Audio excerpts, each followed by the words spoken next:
من الشيطان الرجيم. بسم الله الرحمن الرحيم. السلام عليكم ورحمة الله وبركاته. وعليكم السلام ورحمة الله وبركاته. الحمد لله رب العالمين والعاقبة للمتقين ولا عدوان إلا على الظالمين. أشهد أن لا إله إلا الله إله الأولين والآخرين، وأشهد أن سيدنا ومولانا محمدا عبده ورسوله صادق الوعد الأمين.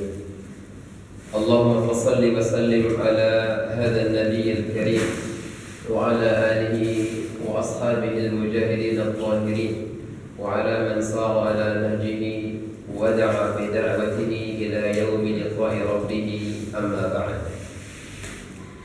Maka kita muliakan hadir bersama kita saat zuhur, dan tentunya seluruh jamaah Bapak sekalian yang mohon maaf tidak bisa kami sebutkan satu persatu, tetapi insya Allah semoga kita semuanya sama-sama diberkahi oleh Allah Subhanahu wa Ta'ala. Amin ya rabbal alamin.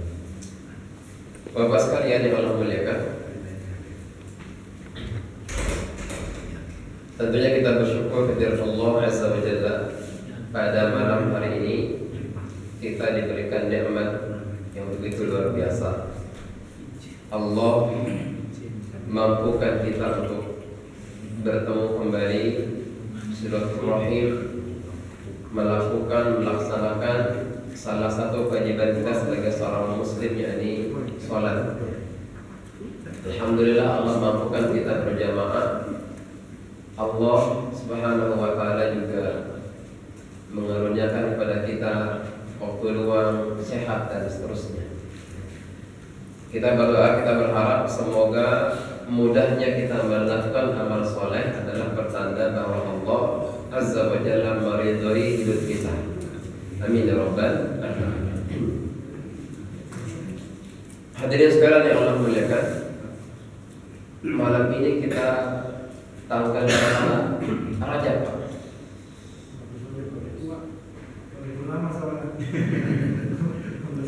15. Jadi kalau ada multiple choice A 16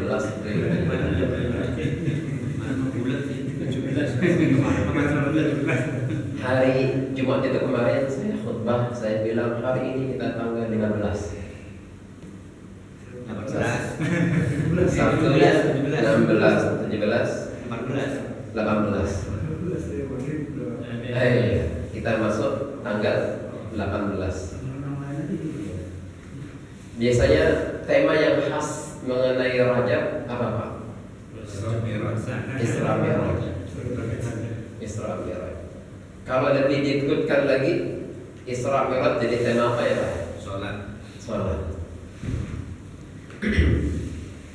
Ya, begitu bicara mengenai Isra Mi'raj atau maaf Rajab, kita baca kata Rajab ataupun mendengarkan kata Rajab, langsung yang terbayang di benak kita, yang teringat adalah tentang syariat salat.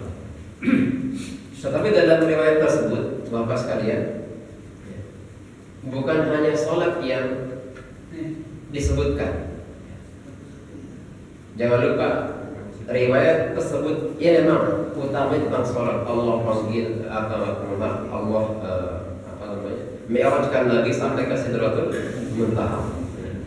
Tadinya kan sholatnya berapa? 50 kan? Sampai bolak-balik jadilah 5 waktu seperti saat ini. Tapi jangan lupa di sela-sela inti syariat tersebut, yakni sholat, ada riwayat yang menceritakan bahwa Nabi diajak healing, jalan-jalan mana, Pak? Surga dan neraka. Maka itu yang ingin kita sedikit tadabburi pada malam hari ini, bukan mengenai sholatnya, tetapi surga dan nerakanya, perspektif surat Al-Ghasyiyah. Ini menarik surah Al-Ghasyiyah ini, Pak, karena surah Al-Ghasyiyah ini adalah salah satu surat yang paling sering kita dengar setelah sholat Al-Fatihah.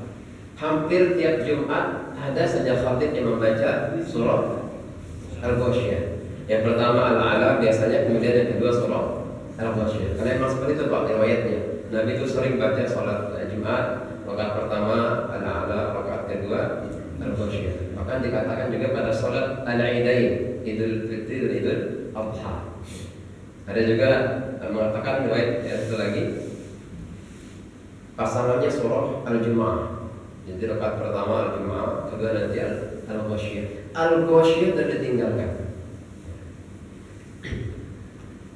Kalau kita ingin tadabbur sejenak, merenung sejenak, ini kenapa kok surah Al-Ghasyiyah diulang lagi tiap pekan, diulang lagi, Nabi syaratkan, Nabi contohkan, diulang oleh khatib, kita baca, kita dengar. Ternyata Al-Ghasyiyah di situ disebutkan, diceritakan tentang penghuni surga dan penghuni neraka. Penghuni neraka dan penghuni surga.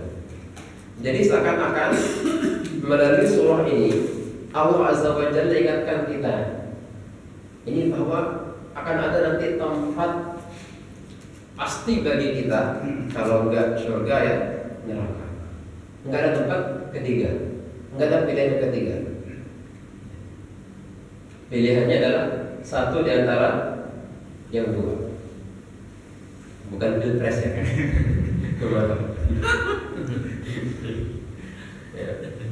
Mau nggak mau harus pilih salah satu Pak.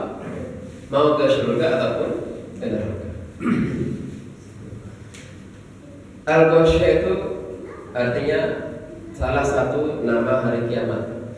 Dan kalau perlu kalau mau kita nada video, nyata tema tentang hari kiamat ini hampir setiap sholat kita baca. Ada pada surah yang paling sering kita baca Pak, Al-Fatihah. Maliki yaumiddin. Allah Subhanahu wa taala Malik, pemilik, penguasa hari pembalasan, jadi kiamat. Berarti bahkan jangankan di Al-Ghasyiyah, di Al-Fatihah pun kita diminta untuk merenungi hari kiamat tersebut. Makanya melalui Malik Yaumiddin ini persepsi kita ingin diubah oleh Allah Subhanahu wa taala.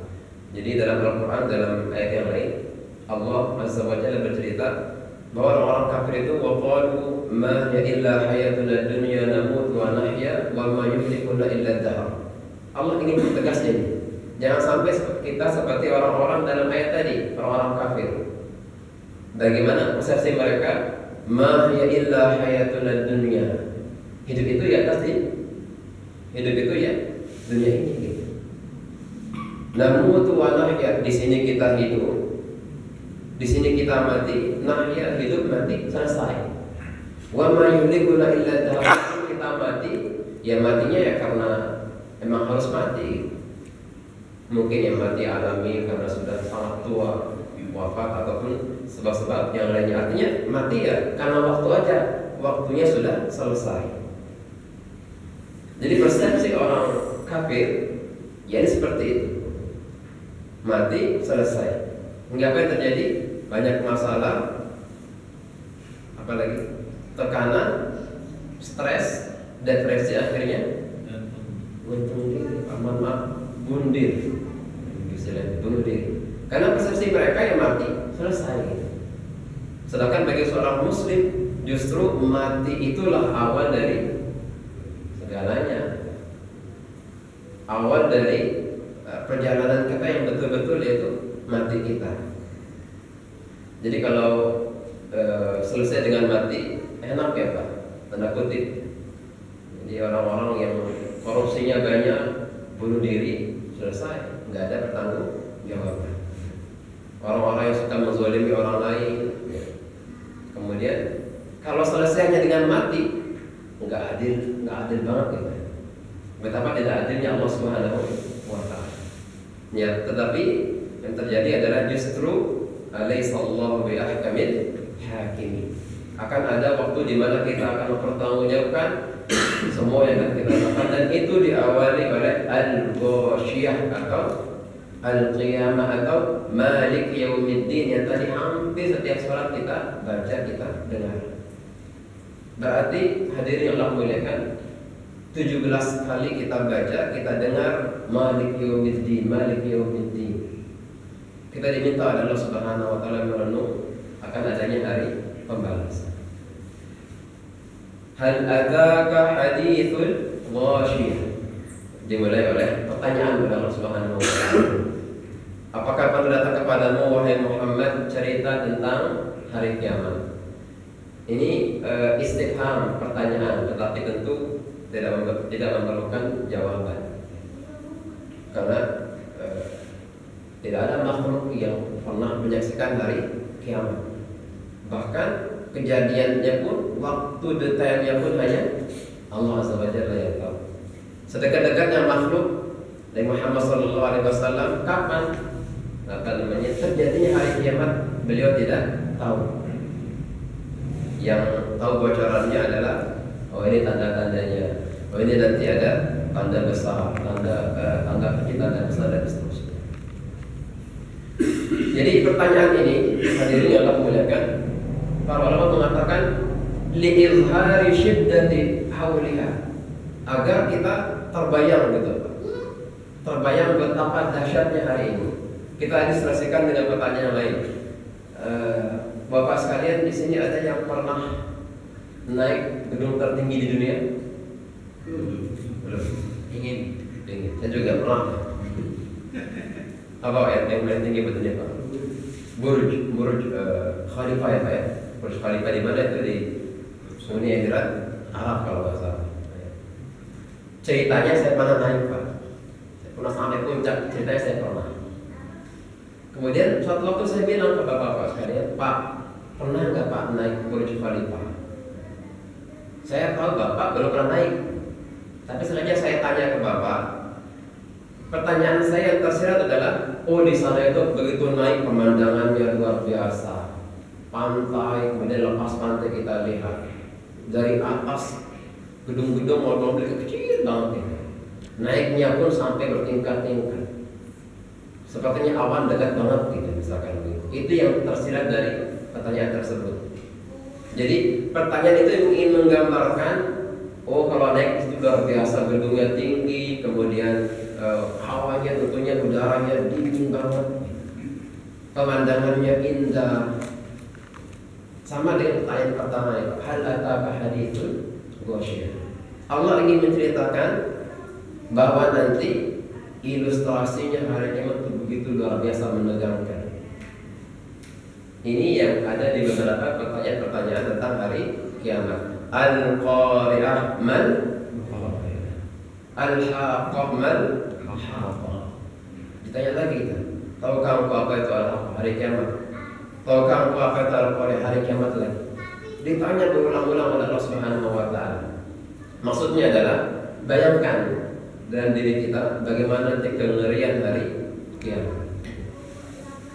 Baru kemudian ayat berikutnya setelah Allah buka dengan pertanyaan tadi, Allah Subhanahu wa taala mulai bercerita.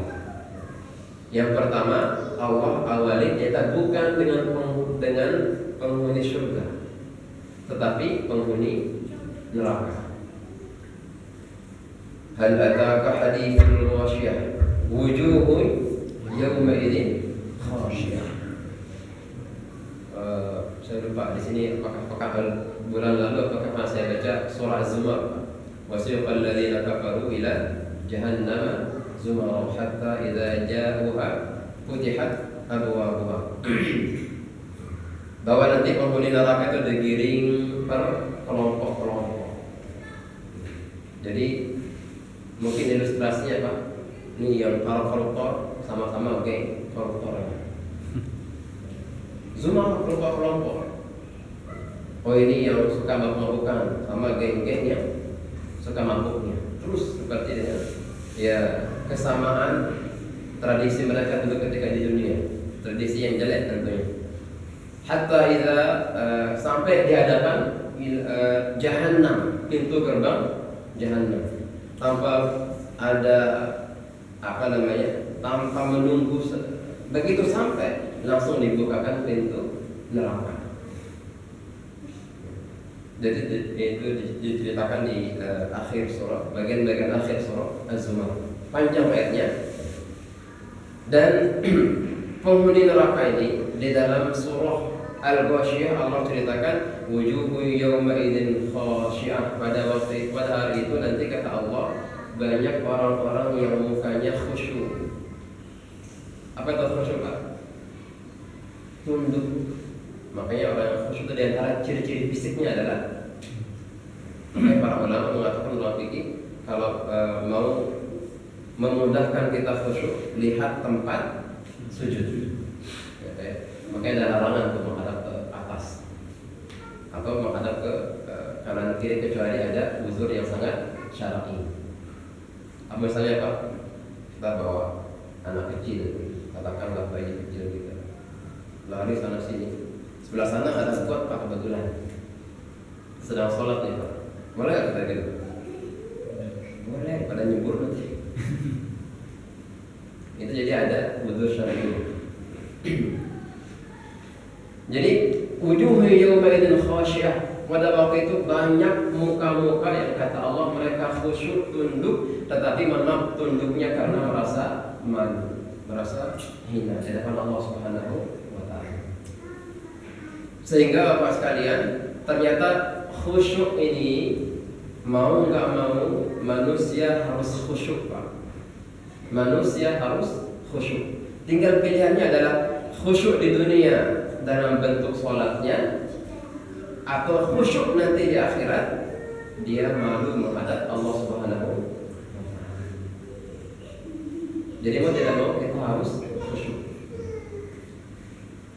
Cuma ya tadi pilihannya, apakah khusyuk karena sholatnya, karena tilawahnya, karena zakatnya, karena hajinya, karena amal solehnya, atau dia nggak khusyuk, artinya dia tidak melaksanakan segala perintah Allah, tapi nanti khusyuknya Pak pada hari kiamat, cuman khusyuknya adalah tunduk karena dihinakan oleh Allah Subhanahu wa taala.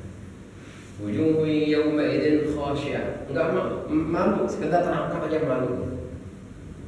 Sekedar terangkat aja malu. Makanya di beberapa kasus, biasanya kalau ada kejadian ketangkap pelakunya, biasanya kan jadi Pak sama polisi dipakaikan apa itu? Apa ya? Tutup muka. Mungkin polisi masih manusiawi, khawatir malu. Ya. Atau ada yang biasanya tidurnya diburangkan, malu. Maka nanti juga di akhir malu ya. Malu orang-orang yang kafaru, orang-orang kafir itu malu, penghuni neraka itu malu, mereka sampai malunya itu pun mereka tidak mau mengangkat muka mereka. Sekedar mengangkat aja mereka malu. Amilatun nasir. Ini kita masih bicara mengenai penghuni neraka. Jadi yang pertama itu Allah ceritakan dalam surah Al-Ghasyiyah. Jadi tahan tadabbur kita, banyak kata Allah muka-muka penghuni neraka itu nantinya tertunduk, mereka malu, dihinakan oleh Allah Subhanahu wa taala. Yang kedua, kemudian di antara bayangan ilustrasi nanti pada hari kiamat itu adalah amilatun nasibah. Jadi amil, mereka artinya ya beramal gitu. Beramal dalam artian hidup melakukan apa saja, beramal. Tetapi nasibah, yang didapat dari amalannya adalah capek doang. Makanya pernah suatu waktu ini ada dua hal yang bisa kita tadabburi dari ayat ini. Jadi dia beramal cuma dapat capeknya aja kata Allah. Suatu waktu pernah Umar bin Khattab, Sayyidina radhiyallahu taala anhu, Umar bin Khattab, beliau tatkala waktu itu menjadi seorang khalifah. Kemudian nyata interaksi beliau ini Pak cair sama warga. Di antara warga yang sering interaksi ada seorang pendeta. Beliau jalan, kemudian pendeta itu mungkin kita bayangkan gereja itu ada balkonnya atau ada jendelanya. Kemudian Kebetulan pendeta sudah kelihatan dari bawah. Dilihatlah oleh Umar bin Khattab. Ditegur. Nah, jadi ini seorang pemimpin menegur rakyatnya walaupun berbeda agama. Ditegur oleh Umar bin Khattab. Dan beliau bilang, "Ya Wahid." Artinya ada interaksi gitu, dipanggil. "Wahai Wahid." Artinya ada sedikit interaksi. Kemudian selesai interaksi dengan Wahid tersebut, Umar bin Khattab menitiskan air mata, terlihat menangis. Ajudan yang bersama beliau, ajudan pribadi beliau tanya kemudian, "Ma yubkika ya Umar?" Kenapa engkau menangis ya Umar? Wahai Khalifah, kenapa engkau menangis? Beliau mengatakan, "Tadakkartu qala Allah Ta'ala." Aku ingat kata beliau, firman Allah, "Amilatun nasibah." Ini. Jadi mereka non Muslim itu, menurut mereka udah beribadah capek, maka ada yang maaf nggak nikah kan? Nggak nikah sama umur, nggak nikah. Menurut mereka ibadah, tetapi nasibah, nggak dapat apa-apa kecuali rasa capek saja. Kasihan kata Umar bin Khattab, beliau menangis kemudian. Ini yang pertama. Apa yang kedua? Menurut para ulama, amilatun nasibah itu adalah nanti penghuni neraka itu akan merasa capek ketika, artinya capek dalam azab mereka terus menerus, nggak berhenti.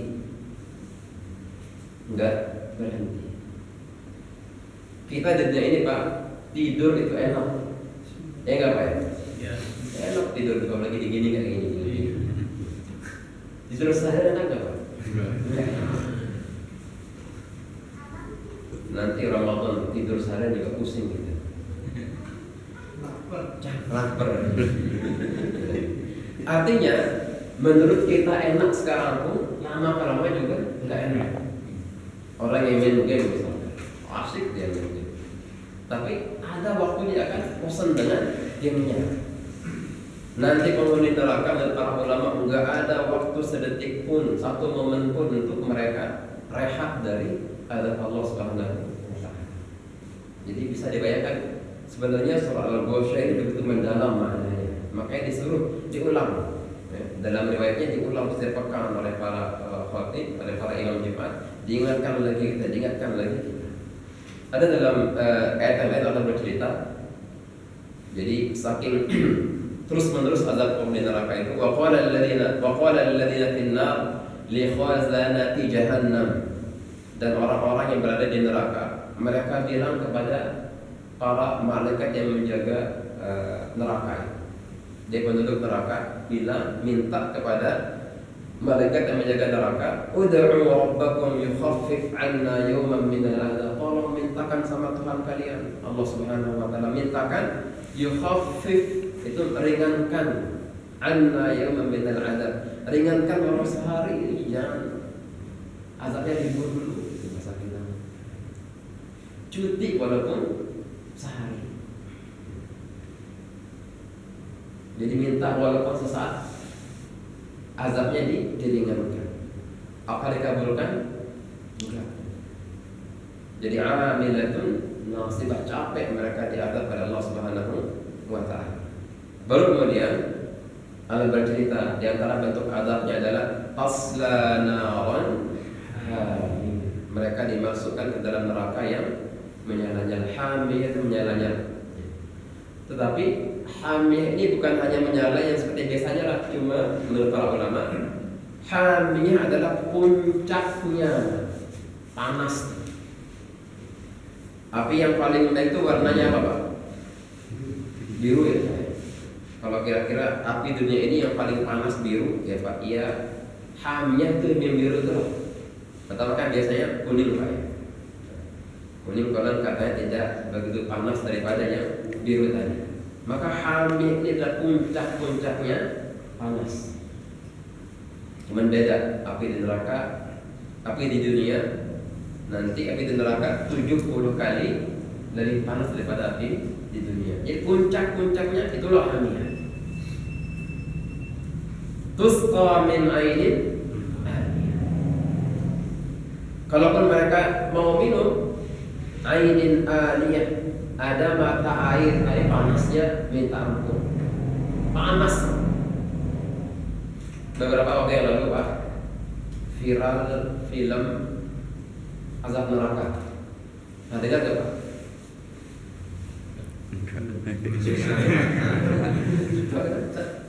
Siksa neraka, bukan azab neraka. Siksa neraka.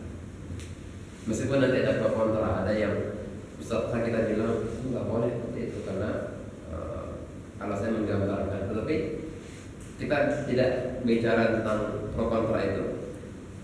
Cuman dari film itu di bioskop tayang sempat viral waktu itu di beberapa media massa karena saya nonton kebetulan lewat di Instagram. Saya lihat ada seorang waria itu. Jadi dia sebelum masuk bioskop dia di shoot. Saya pengen nonton sekali, saya pengen tahu gimana sih film itu. Jadi pas masuk mukanya sumringah, artinya kayak nggak ada beban gitu.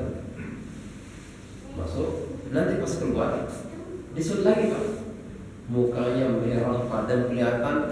Masing kita, saya kira bisa kita ilustrasikan azab neraka dalam Al-Ghasyiyah ini untuk menambah keimanan kita. Karena ketika nanti Al-Ghasyiyah bilang tasla narun hamiyah, mereka masuk dalam api yang menyala-nyala. Ilustrasi yang di benak saya beda sama yang di benak Bapak sekalian, nggak sama.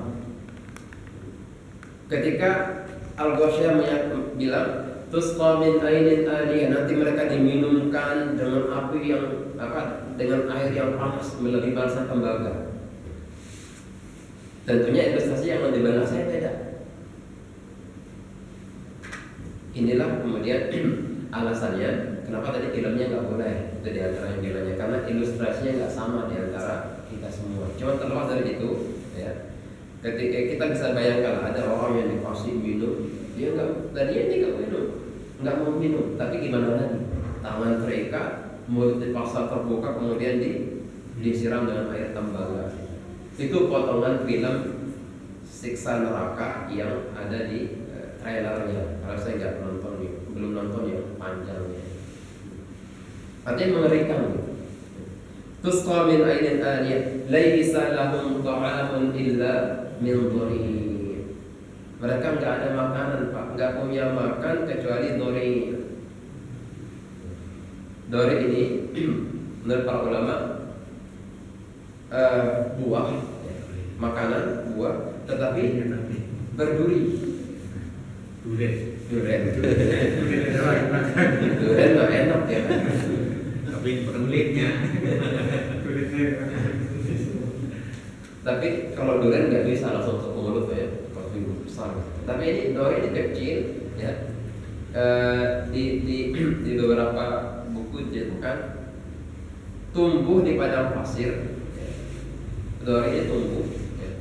Cuma kayak gambarnya kayak itu, kemudian biasanya dimakan oleh unta. Kalau dimakan oleh unta, maka untanya langsung gemuk Pak. Artinya perutnya langsung buncit, gemuk, tetapi bukan sehat, kena racun sama buah duri ini. Cupung berarti. Berduri, jeruk berduri kan? Buahnya sendiri. Artinya Bapak sekalian, hewan pun gak mau makan buah duri ini. Yang gak enak pokoknya lah. Kalau dimakan pun gak bisa masuk ke mulut. Tapi itu yang dimasukkan, yang dijelin, maaf bahasanya, dijejelin oleh para malaikat kepada penghuni neraka itu. Tentunya mereka nggak mau makan, tetapi lagi-lagi tadi mereka haus, dikasih air yang panas lebih daripada air tembaga. Minta makan, makanannya itu. Kalau enggak yang lain, dalam Al-Quran dalam surah Al-Haqqah disebutkan wala ta'amun illa min ghislin. Jadi makanannya kalau buahnya dari ya, kemudian makanannya adalah makanan intinya bangkai dan nanah, minumannya darah dan tembaga tadi. Dalam riwayat yang bercerita mengenai Isra dan Mi'raj, di situ ada sebuah dialog yang luar biasa. Nabi melihat ada penghuni neraka itu yang di sampingnya Pak ada makanan enak, makanan mewah.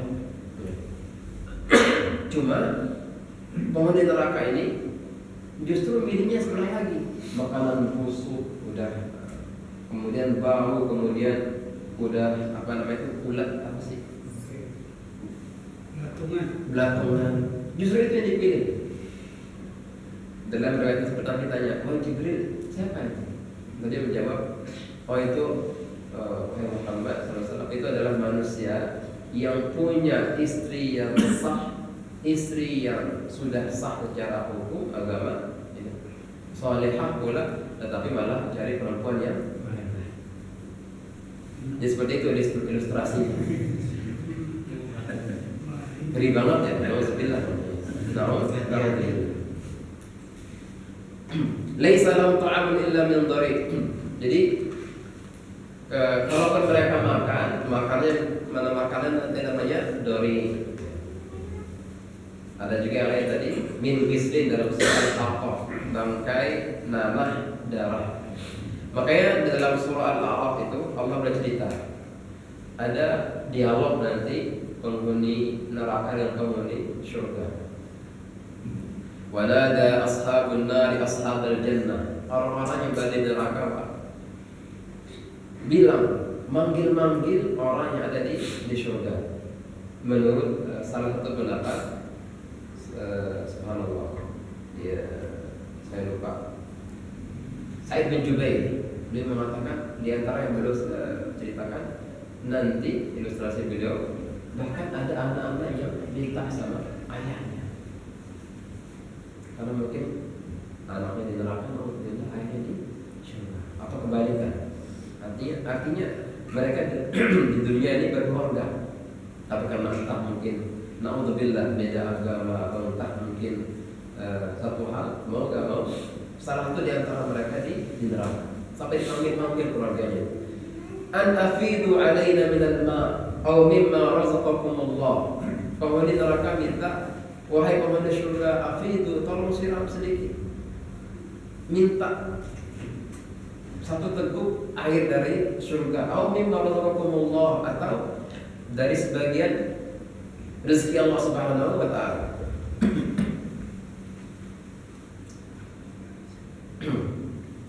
Jadi sebenarnya penghuni neraka juga lapar, mereka juga haus, tapi minumannya nggak ada yang lain. Kalau penghuni surga, ya nanti ada setelah ini macam-macam minumannya. Tapi ketika penghuni neraka ini minta, wahai penghuni surga minta. Qalu, apa jawab penghuni surga? Innallaha harramahuma 'alal kafirin. Kata penghuni surga, nggak bisa, maaf. Allah larang. Allah haramkan, Allah nggak boleh ngasih ke kalian. Dari jawaban ini Pak, menurut dari gambaran ini kira-kira jangan-jangan nanti penghuni surga itu secara manusiawi ingin ngasih, ya Pak ya? Dari jawabannya Pak, dari jawabannya mereka bilang, penghuni neraka bilang, penghuni surga bilang, mohon maaf nggak bisa, Allah larang, Allah nggak boleh kasih ke kalian. Jangan-jangan tadinya mereka mau kasih saking kasihannya, tetapi sudah ada undang-undang yang berlaku, nggak boleh ngasih kepada penghuni neraka. Nauzubillah. Yang mengerikan tadi apa yang disampaikan oleh Sa'id bin Jubair. Bahkan seorang anggota keluarga pun sampai nyebut-nyebut manggil-manggil anggota keluarga yang lainnya. Tapi itu ada yang minta air, minta makan, minta minum. Hadirin Allah muliakan. Wa laysa lahu ta'amun illa min dhari'.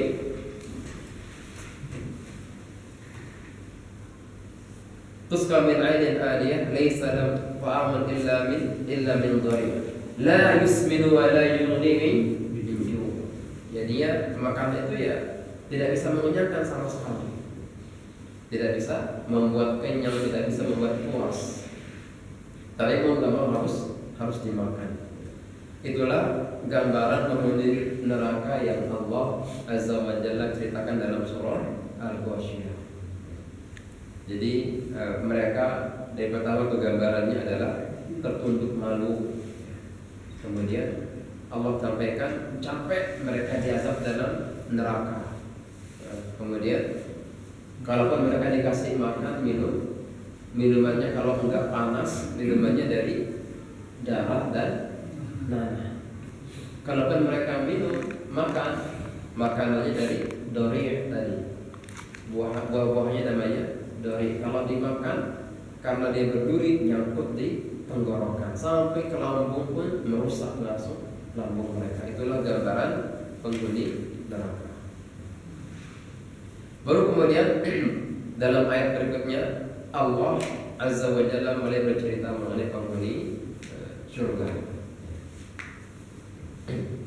Wasiqal ladzina ittaqaw rabbahum ilal jannati zumara. Maka digiringlah penghuni surga sesuai dengan kelompok-kelompok mereka.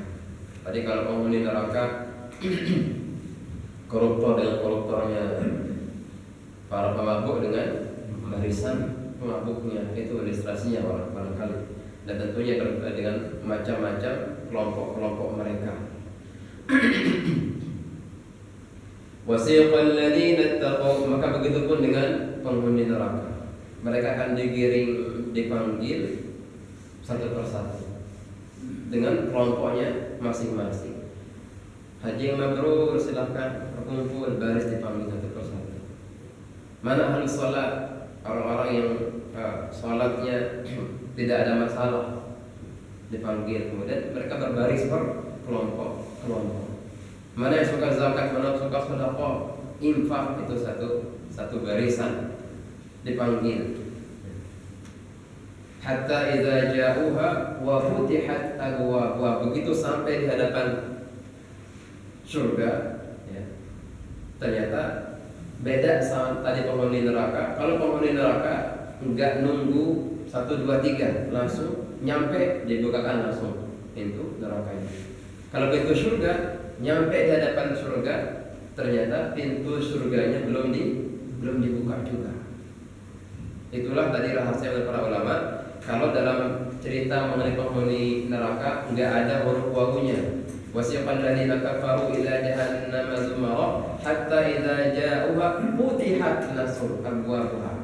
Kalau penghuni neraka redaksinya adalah wa futihat abwabuha, ada huruf wawunya. Menurut para ulama apa maknanya? Pernah saya sampaikan juga pada pertemuan sebelumnya. Jadi agar penghuni surga itu nanti yang baris itu makin tambah kangen, makin tambah penasaran. Pernah main begitu Pak, Taman Safari? Pernah. Banyak itu tempat. Oh ini yang mau nonton lumba-lumba ini, ada yang mau nonton singa di sini. Apa istilahnya itu Pak? Ada, pokoknya ada tempat-tempat sendiri. Ada wahananya masing-masing. Ya. Saya juga pernah waktu itu masuk sampai kemudian penasaran ingin masuk ke salah satu tempat pertunjukan. Pertunjukannya Pak, katakanlah jam 6:30. Dari jam 6 atau jam 6 Allah sudah baris di depan gerbang itu. Makin lama makin banyak yang baris, makin lama makin banyak yang baris. Antri ingin masuk. Kita yang baris itu kira-kira makin penasaran, nanti gimana sih pertunjukannya, kok banyak yang baris ini ya? Saking penasarannya. Maka begitu dibuka, ternyata kita misalkan merasa puas dengan apa yang kita lihat. Kok ada lumba-lumba bisa main bola, kok ada nih singa bisa lompat api dan seterusnya. Sama dengan penghuni surga nantinya. Biar ditahan lama oleh para malaikat Allah Subhanahu wa taala agar mereka tambah kangen dengan suasana surga nantinya. Begitu kemudian mereka masuk, wujuhu yawma idzin na'imah. Kemudian begitu mereka masuk, ternyata langsung tergambar di muka mereka tuh bekas-bekas na'imah, dari kata-kata nikmat. Muka mereka saja sudah terlihat gambaran-gambaran kenikmatan. Jadi muka mereka sudah berseri-seri. Ada bekas-bekas nikmat. Lisa'iha radiyah. Jadi karena dulu di dunia mereka beramal, kemudian dengan amalan tersebut mereka merasa puas. Kita dulu waktu kecil bagi rapot misalkan, kita udah mati-matian tak belajar malamnya. Katakanlah pelajaran IPA, udah hafal ABC. Nah, udah lewat hari ujian, selesai ujiannya, bagi rapot kemudian, bagi rapot kita cari nilai kita, ada nilai IPA, nilainya 95 misalnya. Bagaimana pasal kita? Puas banget gitu. Jadi usaha kita selama itu tidak sia-sia. Maka begitu juga di penghuni surga, dan lisa'iha radiyah. Mereka ridha dengan dulu mereka capek-capek di dunia, sholat berjamaah, bahkan ada yang qiyamul lail, ada yang bahkan jam 2, jam 3 sudah bangun, tilawah usaha terus 1 juz misalkan. Dalam kesalahan mereka tidak pernah melewatkan momen untuk infak misalkan. Artinya dia berusaha. Allah balas dengan radiyah, nanti mereka puas. Cuma apakah nanti tadi penghuni surga dipanggil berkelompok-kelompok. Mungkin ini tadi itu ahli sholat, ahli zakat. Tanya kemudian, bisa nggak Pak kita masuk ke semua kategori itu? Oh ini haji mabrur, ada nama kita ada. Oh ini ahli sholat, nama kita ada. Oh ini ahli sedekah, nama kita ada. Bisa nggak Pak? Bisa ya soal Pak ya. Tapi minimal ada di antara salah satu di antara kategori itu. Ya sampai kategori A nggak ada, B nggak sampai, Z nggak ada nama kita naon. Ini yang mengerikan. Mungkin nanti ada orang-orang yang ini ahli senyum misalnya.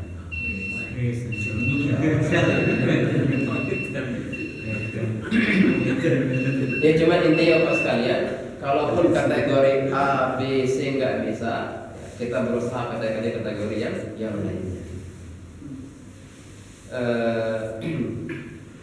Abu Hurairah radhiyallahu taala anhu, ya.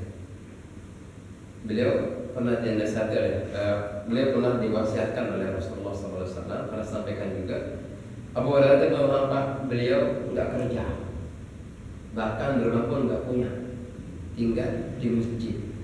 Makanya dari mana? Makannya dari Baitul Muslim, Baitul Mal. Artinya ya memang. Tapi beliau fokusnya tinggal di masjid, ya sholat. Dan kemudian kalau ada kajian dari Nabi, beliau tulis. Makanya sampai sekarang kita temukan an Abi Hurairah berapa kali, udah ribuan kali. Memang banyak sekali riwayat dari beliau Abi Hurairah. Sahabat tinggal di masjid, enggak kerja, bahkan tidur pun di masjid. Apa wasiat Nabi? Wahai Abu Hurairah, kalaupun engkau dalam sehari jangan tinggalkan sholat malam meskipun 1 rakaat witir sebelum tidur. Ya. Kemudian jangan tinggalkan sholat duha walaupun 2 rakaat. Satu lagi adalah jangan tinggalkan puasa dalam 1 bulan walaupun hanya 3 hari ayyamul bid. Jadi ini wasiat Nabi kepada Abi Hurairah. Maksud saya adalah sahabat Nabi Abu Hurairah, beliau nggak kerja. Kira-kira kalau kita ya Pak, persepsi kita nih Pak, ada orang nggak kerja, tinggal pula di masjid. Persepsi kita. Kira-kira kalau kita ditanya, kalau orang itu nanya sama kita misalkan, berapa rakaat saya harus sholat duha? Persepsi kita akan jawab, kamu tuh di masjid gak kerja lagi, sholatnya 11 rakaat. Kita akan sebutkan yang paling banyak. Kalau dia tanya misalkan, berapa rakaat saya harus sholat qiyamul lail? Gak kerja di masjid, sholatnya misalkan 30 rakaat. 11 rakaat. Tapi apa wasiat Nabi? Jangan tinggalkan sholat walaupun hanya 1 rakaat. Artinya Bapak sekalian, ya Allah memuliakan,